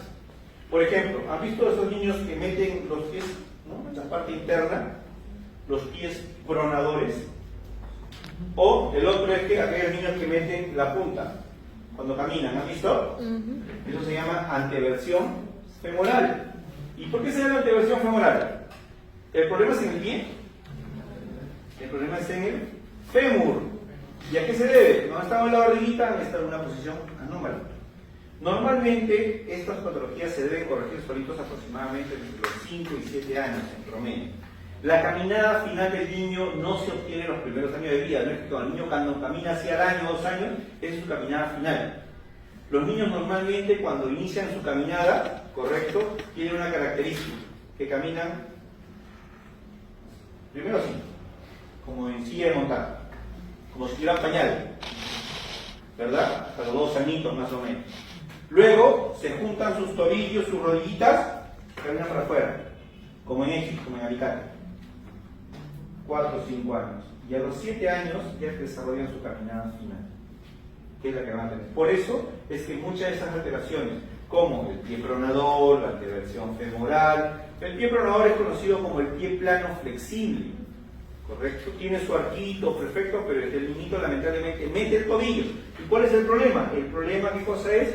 Que le va a doler los tobillos. Entonces, ¿qué tenemos que hacer? Ejercicios. ¿Qué ejercicios hacemos? ¿Qué ejercicios hacemos con ellos? Fortalecimiento de los cuadritos y de los La natación, bicicleta. Isquiotibiales, básicamente. A veces les ponen una pelotita acá, cuando ya son más grandecitos, y les hacen levantar los pies. Les hacen ir escaleras. Y con eso mejoran bastante. Ya no meten en pies. Y finalmente todos terminan con plantilla, pues a ver. Todos se les ponen plantillitas. ¿Zapatos ortopédicos sirven, doctor? No. Este ya no es plantilla. Este es cirugía. Este es un pie sambo, un pie equino varo, un pie varo. Los equinos son un poquito. Miren, este es un pie plano, pero un pie plano flexible. ¿Correcto? Miren cómo está el tobillo. Lo que te decía, un pie pronador. Se mete, ¿cierto? Pareciera que fuera plano. Lo que pasa es que está que se va de costadito. Es muy común en los niños chiquititos, así que no hay que asustarse. La tibia va de la enfermedad de Crohn, básicamente vamos a encontrarlo en malformaciones generalmente genéticos, ambientales, por algunas patologías infecciosas, ya hemos visto. Niños chiquitos, niños gorditos, vamos a encontrar esto generalmente. Son alteraciones de las extremidades inferiores, por lo general cuando llega a verse se corrigen, ¿no? Sirve de algo que los fajen a los niños, es algo muy común. En la sierra los niñitos, a las niñas sobre todo, les ponen fajita. Y dicen, ¿para qué? Para que crezcan sus piernitas derechitas, ¿no? No sirve de nada. Como te dicen, los niños inicialmente tienen piernas así, en paréntesis, ¿okay? Es algo normal, no es nada alterado. Así que no se preocupen. ¿Entendido? Patologías endocrinológicas. ¿Cómo se llama cuando los bebés son chiquitos y se los ponen acá con una malla? No sé, y sus piernitas están abiertas. Ah, ya, con canguros. Ya, no debe ser canguros. Prohibido canguros. Prohibido uso de canguros. Prohibido uso de andadores. No se debe usar andadores. Matan a los niños, se mueren un montón de veces, se caen un montón. No, prohibido uso de andadores. Aparte, los niños no pueden caminar bien. Caminan con las piernas así. Y cuando quieren caminar, caminan así. ¿Por qué? Porque aprenden a caminar con las piernas, con las rodillas dobladas. No uso de... ¿Y cómo es la forma correcta que un niño aprenda a caminar? Y le preguntamos al papá, señor, ¿y le duele la espalda? No. Entonces están haciendo lo malo. ¿Por qué? Porque debería doler la espalda. Creo que le ponen pesado, No sirve, porque el niño camina así. Tú abajo, y te tiene que doler la espalda. Por eso dice que tenía que Pues, esa es la forma correcta. Doctor, y si no quiero que me duele la espalda, ¿qué tengo que hacer para que mi niño inicie a caminar? Como decimos nosotros, cuadrado de seguridad del niño. Papá al frente o cuidador al frente y el otro al frente. Se juntan los piecitos, ponen los piecitos, o sea, tú al costado. ¿Quieres abierta tú? Tu pareja adelante. Agarras así el niño y tu pareja adelante. Lo sueltas y queda un paso. Y poco a poco te vas alejando. Otra forma. Pero el niño no quiere quedarse ahí, pues el niño quiere caminar por todas partes, entonces tiene que dolerte la espalda. Doctor, y si le pongo esos caminadores que no, pues estás haciendo así, y el niño está que lo levanta, pues haciendo así por momento. No es la forma correcta. Lamentablemente. Es común. Doctor, ¿y mi niño debe usar zapatos? Los niños no deben usar zapatos hasta los 2 años de vida. Prohibido. Pibe, esa plantilla ardillita, no. No, pero usted viene con su plantilla dura para que se le forme su arquito. No sirve. Si Dios nos hubiera querido como los caballos, hubiéramos nacido con cascos, con pezuña. No han nacido con eso. Los bebés deben caminar descalzos. A lo más deberías usar, ¿qué cosa? Santimedias. Medias antideslizantes, a lo más. Nada, hay niños que no le gusta. Doctor, pero se va a resfriar mi niño. ¿Se resfría? Así te decían, ¿no? Te vas a resfriar. Cuando caminas descalzo, ¿te resfrías? No. ¿El virus entra por ahí? ¿Cuál es la principal causa de resfrío? Pero está frío. Está frío. A ver, si yo te pregunto 2 cosas. Pregunta, si te pongo un piso de parquet y un piso de mayólica, ¿cuál está más frío? No. Pones un termómetro, te aseguro que los dos están a la misma temperatura. Yo no siento diferente. Ah, eso yo lo leí. ¿Has leído una vez el libro El porqué de las cosas? Eso me compraban. Cuando chiquitos antiguamente había esos libros, después me dicen un coto, pues el porqué de las cosas. Ajá, el porqué. En el colegio me decían eso. Su niño está mal, compre el libro del porqué y las cosas. Yo no compré el libro. ¿Por qué? ¿Pero por qué toda la vida? Pero porque no es más frío. Tú pones un termómetro y están a la misma temperatura. Pero entonces, ¿por qué yo lo siento más frío? Exactamente, esa es la respuesta. Tú lo sientes más frío. ¿Quién transmite mejor la temperatura? ¿La madera o la roca? Al revés, la roca. Claro que sí. Por eso, cuando tú agarras, cuando tú agarras para mover las cosas en la cocina, ¿con qué agarras? ¿De metal o de madera? Tampoco cocina. ¿Tú le cocinas a Rubén o no le cocinas? ¿Con qué mueves el arroz, el guiso? Con el cucharón de palo. Y si agarras el de metal, ¿qué pasa? Te quema. ¿Quién transmite más rápido la temperatura? El de metal, lo duro, de la madera, la piedra. La madera transmite más lento. Entonces, ¿qué es lo que pasa? Tú pones tu pie frío en la madera, se demora en transmitirte toda la temperatura. ¿Quién tiene más temperatura y quién tiene menos? Ahí abajo está en 20 y tantos. ¿Y tú estás en cuánto? 37. Transmites más lentamente la temperatura. Transmites más lentamente la temperatura. Porque busca un equilibrio, ¿cierto? Una temperatura media. Rápidamente, si pasan 5 minutos sin zapatos, ¿sigues sintiendo frío? ¿Por qué? Porque llegaste al término medio. Te regulaste. Como cuando te metes más. ¿Cómo? Como cuando te metes más. Exactamente lo mismo. Exactamente lo mismo. Eso lo van a encontrar en el libro del porqué de las cosas. Lean. Encuentras un montón de cosas que yo no entendía antes del porqué de las cosas. Muy bien, patologías endocrinológicas. Hipotiroidismo. Ya no vemos mucho, más lo vemos el hipotiroidismo congénito. ¿Correcto? Lo hablamos de este tema cuando hicimos neonatología, ¿verdad? Hablamos un poquito de eso. Recuerden, ¿qué características tiene el niño con hipotiroidismo congénito? La principal causa es agenesia hipotiroidea, ni hablar. ¿Cierto? Hasta ahí todo correcto. Muy bien, es la primera causa. Vamos a encontrar normalmente que entre el primer y segundo arco braquial se forma generalmente la tiroides, un rezago de todo ello es el producto del quilogloso. Ya saben ustedes que tiene un músculo que se llama el músculo elevador la tiroides, que es el que utilizamos nosotros para localizarlo, ¿no? ¿Quieres agarrar? ¿Quieres saber si es la tiroides? Pasa saliva, se levanta, ahí al costado de la tiroides. Chévere, ¿cierto? Perfecto. Normalmente los niños chiquitos que nacen con hipotiroidismo, ¿cómo yo los diagnostico al principio? En primer lugar puede haber un antecedente familiar. Segundo, pueden haberse expuesto a algún tipo de yodo o algo por el estilo con la mamá, lo que ustedes quieran.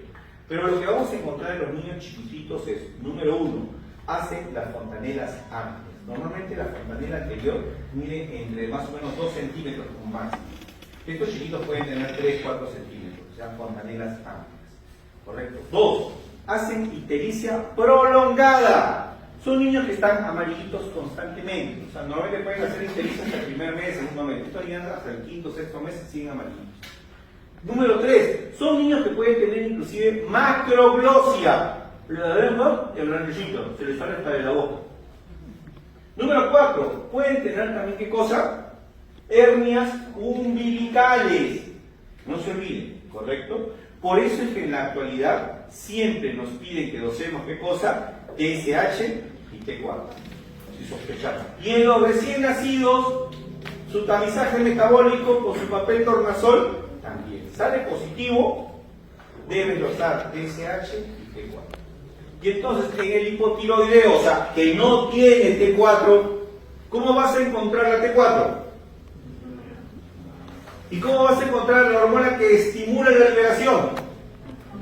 Elevada. ¿Sí? Fácil. Diagnóstico, clínica puedes tener. Si llegas a grandotes de la tiroides, ¿cuál es el problema? Van a ser niños cretinos, no lo vemos. ¿Cómo se ha eliminado eso? Yodando la sal. Y si llegan a grande, ¿cómo son? Cretinos. Chiquitos, así como Acuña, pues. Acuña. Para mí es un hipotiroidea de algún grado. Parece Homero Adams. ¿Han visto Berlina 2? Parece Homero Adams. ¿Cuál es el superpoder? Todos tienen superpoderes, ¿no? ¿Han visto Marlene? He visto recién el capítulo 2 de ayer. ¿Sí? Marlene, ¿qué poder tiene? La clarividencia. Igual que su mamá, ¿cierto? Pericles, ¿cuál tiene? Electricidad. ¿Y Homero? Nada. No, si quieren, no leyeron los libros. ¿Cuál es su poder? Es el más poderoso de todos, Homero. Es igual que la de Acuña. La plata. Suerte. Claro, plata. Tiene un montón de plata, es millonario. Suerte. Homero tiene suerte para los negocios, para todo. Todo lo que hace le sale bien. Hasta lo que se equivoca le sale bien. Oh, ahí está Acuña, igualito. Un chiquitito, así todo, así con su cabello todo hirsuto. Tiene hirsutismo, ¿sí o no? Chiquito. Con trastornos acá, ¿no? ¿O no? No puede articular bien las palabras, ¿sí o no? Ahorita vas a ver la gráfica. Entonces, tratamiento cuando son chiquitos y sospechas de hipotiroidismo, confirmas hipotiroidismo, ¿qué le das? Levotiroxina.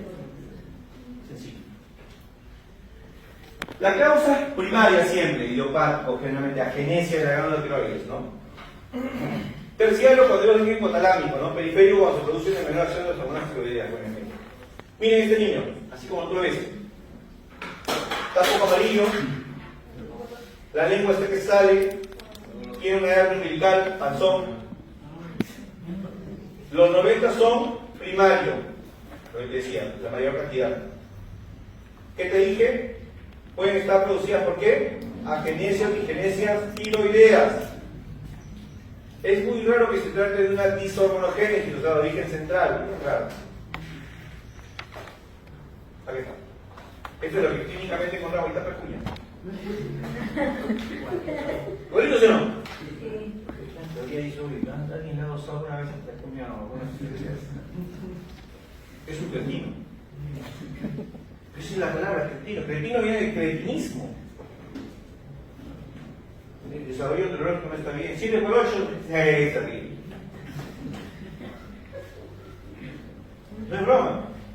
Muchas veces son niños con estreñimiento, hipoactividad, hipotiroideo, lentos, cabizbajos, con tendencia a qué cosa? Con tendencia al frío, ¿cierto? Niños que generalmente están enaltecidos, somnolientos, el cabello hirsuto, el cabello seco, pajizo, cejas, las pestañas y las cejas bien pobladas. Lo que te decía, ¿no? T4 y TSH es lo que pides. Es parte del tamizaje neonatal. ¿Qué se le da? Levotiroxina, no te olvides.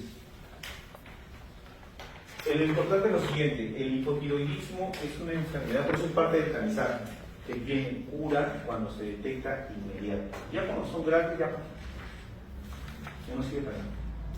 Por eso, si tiene sospecha de que es un hipotiroidismo, ese niño tiene que tener tamizaje. Y si no tiene tamizaje, ya pasó más, ya no es neonato, de más de 28 días, ya. Pídele un T4 y un TSH.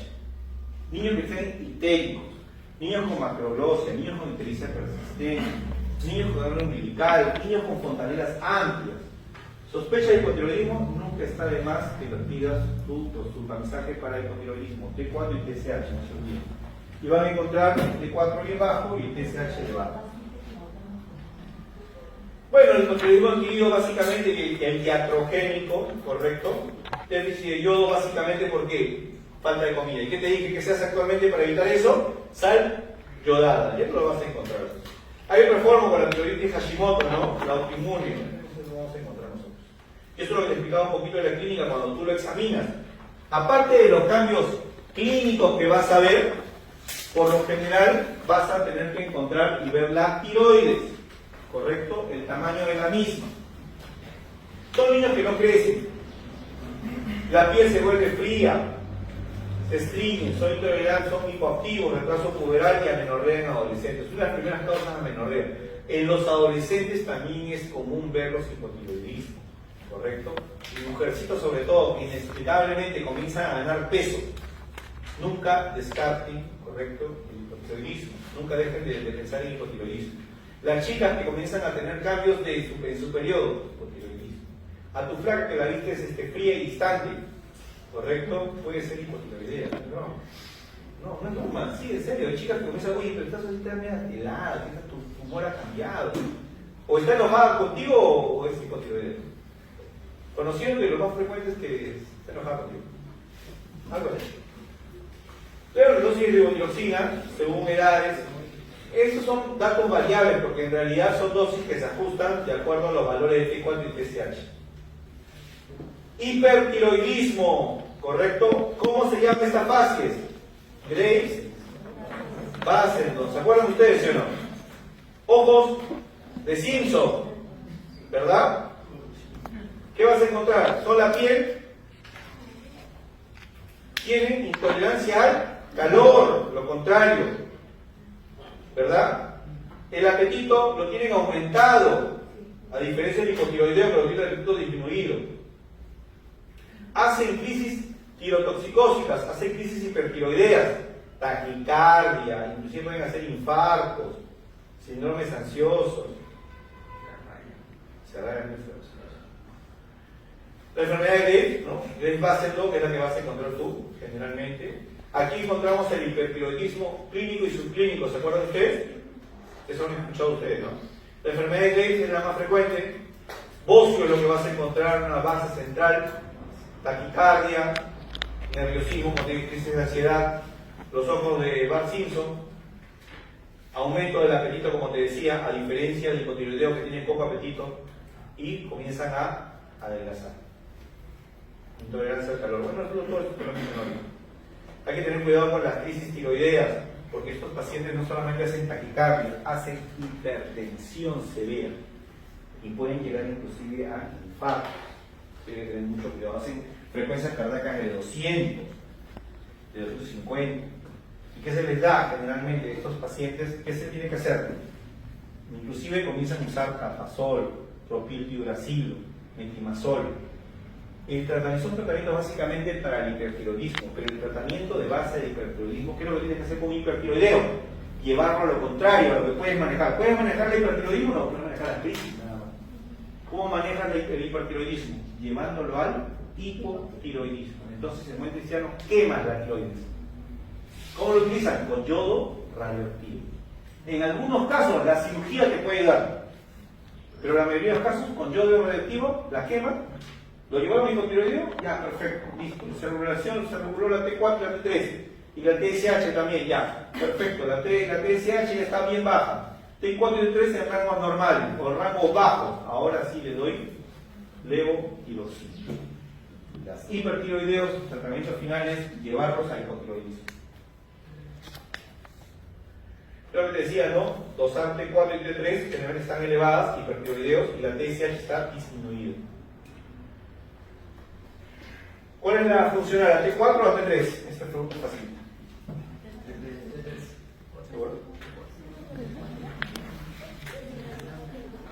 ¿Cuál es la funcional? ¿La T4 o la T3? Bien.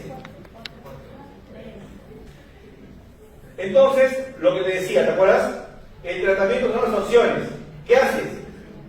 Yodo radioactivo, cirugía, o lo otro que te decía que es básicamente para cuando tengas crisis, los antitiroideos. ¿Qué te dije?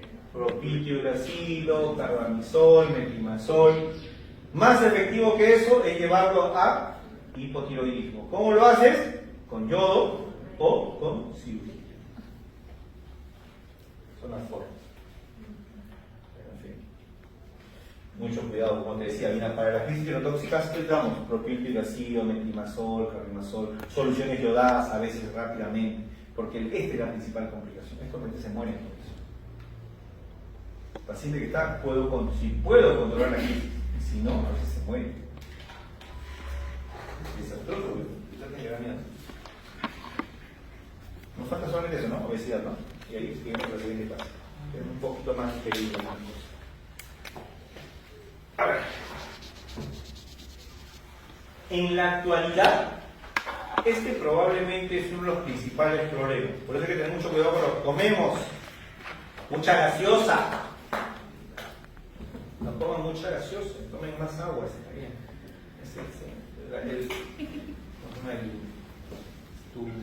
¿Cómo se dice? Estás tomando agua porque tienes la conciencia. Por eso, está eso. Ahí lo deja, mujer, ahí lo deja. No va a llegar, ¿eh? No vas a llegar, ya que no vas a llegar a mi edad. Toma azúcar porque da miedo.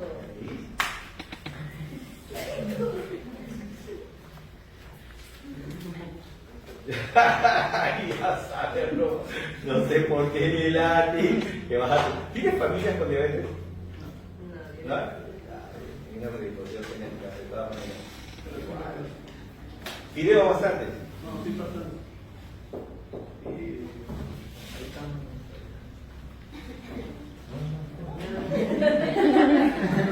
Te voy a contar si me respondes una pregunta.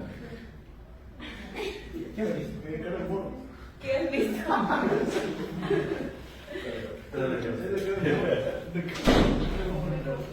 ¿En los ojos rojos? Sí. ¿Qué has visto? Sí. Mi nota. Tú no sabes que ya te... No, sí han aprobado. La mayoría, algunos. El problema está con los de Loaiza, ¿no? Dicen que la veían. Muy bien, a ver, la obesidad es un gran problema de salud pública y los pacientes pediátricos probablemente son aquellos en los cuales no se escapan de esto. Antiguamente nos preocupaba mucho de los desnutridos, en la actualidad es un gran problema de salud pública los pacientes obesos. Vemos a diario un montón de niños obesos y los papás no normalizan, ¿no? Lo clásico que dicen siempre, no piensan que estar gorditos es estar saludables. Dolores de columna, dolores de cabeza, dolores de espalda, dolores de barriga, pacientes con síndrome metabólico, prediabetes, insulinoresistencia, ¿correcto? Pacientes que tienen problemas netamente de concentración, de ira, de ansiedad. El hambre es un problema de ansiedad. ¿Cómo se llama la hormona que controla la ansiedad? La grelina, ¿cierto? Porque ¿cuál es el problema? O sea, existe una forma de controlar la grelina. ¿Qué tienen que hacer? Dieta nada más. ¿Cuánto tiempo de dieta? Cambio de hábito. Son por lo menos 3 meses que demoran en cambiar un hábito. Un hábito no lo cambian de un día para otro. Es imposible. A veces por la neurometría de la diabetes puede producir esa misma ansiedad. Es que ese es el problema, profesor. Es que es importante las dietas sostenidas, pero adecuadamente. Mira, quién tienes al costado, a tu señorita enamorada que toma agüita.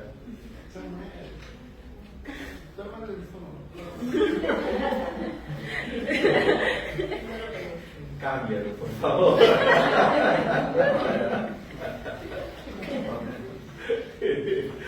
¿Cómo decir eso tu flaco?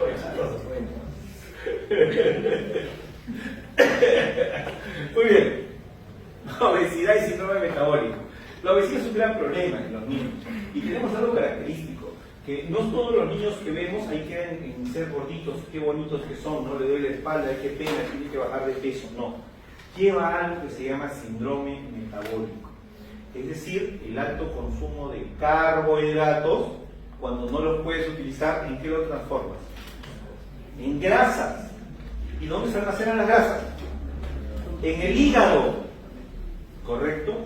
Y es la primera causa de ¿qué cosa? De esteatosis hepática. ¿Cuál es la primera causa de cirrosis hepática a nivel mundial actualmente? ¿Cuál es? Hígado graso. Hígado graso. Hace 10 años, ¿cuál era la primera causa de cirrosis? Junto con la de hepatitis. Infecciosas. Pero en la actualidad están muriendo un montón por cirrosis hepática de causas, ¿qué cosa? Esteatosis, hígado graso. Y hacen síndrome hepatorrenal y se murieron. Se mueren. Hace poco un tío murió por gordo y obeso. No es broma, se murió por gordo y obeso. Hizo síndrome hepatorrenal, pero ven, es que justo ahí a conocer tu adorado. Se murió de María Señora. Hizo insuficiencia, tenía cirrosis hepática. Hizo insuficiencia renal y nadie lo sacó. Por más que luchamos y todo. La causa, obeso. O sea, no es broma. ¿Y cuál es el problema? Que comienzan desde qué edad? Desde niñitos. Es más fácil corregir la obesidad cuando son chiquitos que cuando llegan a grandes. Hay cambio de sus hábitos al hombre. No puedes.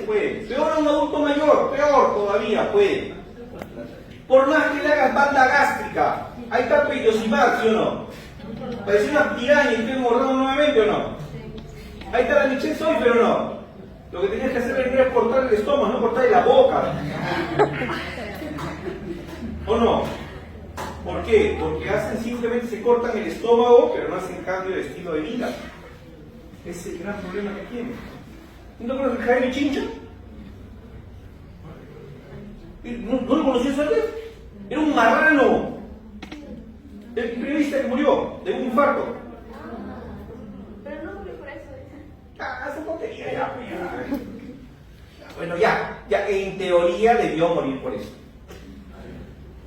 Era un obeso. ¿Oye su foto de Jaime Chincha hace tiempo? La buscan, Jaime Chincha hace 20 años. Era un obeso. ¿Qué se hizo? Un bypass, nos hizo una manga gástrica, ¿no? Una manga gástrica, no hizo bypass, una manga, no hace eso. Quedó pareciendo un escual ilusión. Pero ya el daño está hecho. Probablemente sí ha sido un infarto, digo, que lo ven flaco ahora, pues, ¿no? Pero ya había engordado un poco. Probablemente sí, pues ya tiene daño, ya tiene daño en las coronarias. El estrés. De repente a mí lo estaban amenazando, le habían dicho otra cosa. ¿Qué pasó? ¿Qué pasa? ¿Cuál es el principal problema de esos pacientes que tienen patologías cardiovasculares de fondo? Una emoción fuerte, ¿qué pasa? ¡Pim! Ahí quedó. Yo no te digo que no le hayan amenazado, cosas por el estilo. Un susto, o sea, le muestran una foto de su familia, de todos ellos, que te voy a matar, que con ti te has metido por acá y le da un infarto. Esas cosas se corrigen no de adultos, esas cosas se corrigen de niños. Cuando hablamos de síndrome metabólico, hablamos de algunas patologías de dislipidemia, aumento de los triglicéridos, perímetro abdominal, la barriguita, ¿correcto? La glucosa elevada, insulinoresistencia. Los hombres almacenamos gas abdominal, la mujer también, ¿no? La mujer también menos, pues, ¿no? ¿Dónde se nota que una mujer adelgazó? Cara. ¿Cara? No es el primer lugar. ¿Abdomen? En las caderas. La mujer lo primero que le baja cuando adelgaza, ¿o no? Las caderas es el primer lugar donde se almacena, más que la barriguita, más que la carita. El hombre, en primer lugar, la panza chelera. En primer lugar, la cara es probablemente lo último que te baja. Una grasa que tienes acá debajo del plaquisma es terriblemente difícil de bajar. Estos son los criterios para hablar de síndrome metabólico, ¿correcto? Como te das cuenta, ahí está glucosa. Como te das cuenta, ahí está, ¿qué cosa? Triglicéridos, ¿cierto? Como te das cuenta, ahí está colesterol. Y hay algo importante, no solamente el perímetro abdominal, sino también la presión arterial. ¿Sí? Si tú te das cuenta, correcto, que tienes por lo menos dos de los siguientes criterios asociados a perímetro abdominal, hablas tú de síndrome metabólico. Hablar de síndrome metabólico es hablar de una enfermedad que ya este niño probablemente tiene mayor daño de sufrir hipertensión, diabetes, infartos, problemas hepáticos, renales. Si es un niño que está panzón, asociado a dislipidemia, ¿correcto? Asociados a hipertensión, tú dices, señora, su niño tiene un síndrome metabólico. ¿Y cuál es el problema? Que su niño no va a llegar. Usted lo quiere a su niño, quiéralo mucho, porque de repente no va a llegar a ser adulto. No es broma. Tienen una tasa de sobrevida muy corta. No va a llegar ni a los 40 ese niño. Se pueden morir. Antes de los 30 te aseguro que va a tener diabetes. Más aún si hace insulinoresistencia. Hay un indicador, que es el indicador de HOMA, en el cual nosotros calculamos la glucosa sobre la insulina. Este es mayor de 7 y decimos, no, este chiquito ya tiene insulinoresistencia. ¿Y qué vemos en el cuello generalmente? Cuello negro, ¿cierto?